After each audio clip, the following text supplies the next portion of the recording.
फडणवीसांच्या वर्षा बंगल्यासमोर आत्मदहनाचा प्रयत्न. सोलापूरच्या व्यक्तीने अंगावरती पेट्रोल ओतून पेटवून घेण्याचा प्रयत्न केला. पोलिसांनी वेळीच रोखल्यामुळे अनर्थ टळला.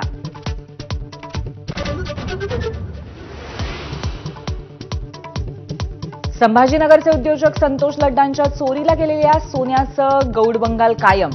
5.5 किलोंपैकी केवळ 3% सोनं परत मिळालं. उर्वरित सोनं गेलं कुठे? लड्डांचा सवाल. माझाला एक्सक्लुझिव्ह मुलाखत.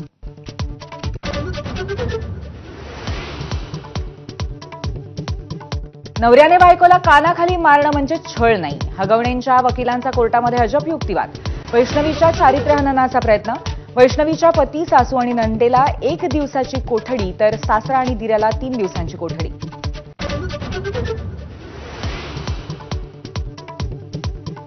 हगवणेंची मोठी सून मयुरी जगताप प्रकरणी महिला आयोगाचं पोलिसांवरती खापर. छळाच्या तक्रारीवरती 60 दिवसांमध्ये आरोपपत्र दाखल झालं नसल्याची माहिती. चौकशी करण्याची गृह विभागाकडे मागणी.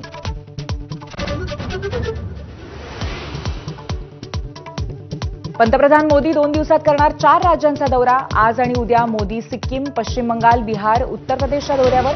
कोट्यावधींच्या विकास कामांचं उद्घाटन.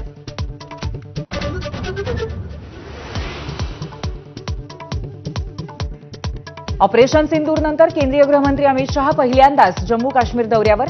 2 दिवसांच्या दौऱ्यामध्ये पूंछमधील रहिवाशांची विचारपूस तर बीएसएफच्या जवानांसोबत चर्चा करणार.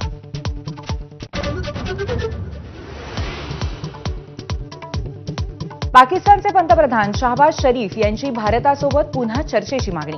काश्मीर आणि दहशतवादाविरोधामध्ये चर्चा करण्यावरती तयार असल्याचं शरीफ यांचं वक्तव्य.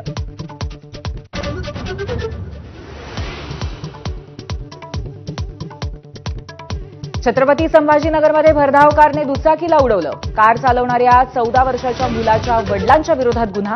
कारही पोलिसांच्या ताब्यात.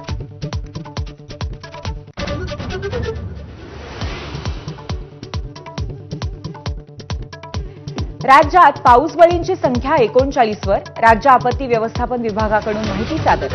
पुढच्या 48 तासामध्ये मराठवाड्यामध्ये मुसळधार पावसाची शक्यता.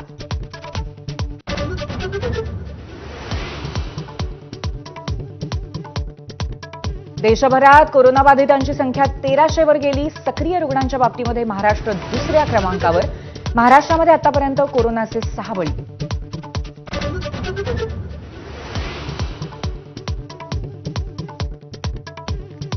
अमेरिका चीनमधल्या विद्यार्थ्यांचा व्हिसा रद्द करणार. चीनमधल्या कम्युनिस्ट पार्टीशी संबंधित विद्यार्थ्यांचे व्हिसाच रद्द होणार.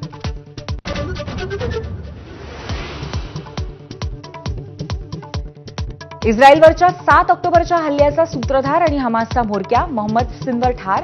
इस्रायली फौजांनी खात्मा केल्याची पंतप्रधान नेत्यानाहू यांची घोषणा.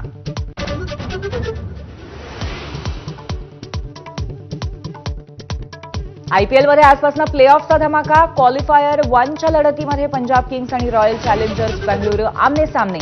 बाजी मारणारा संघ थेट अंतिम फेरी गाठणार.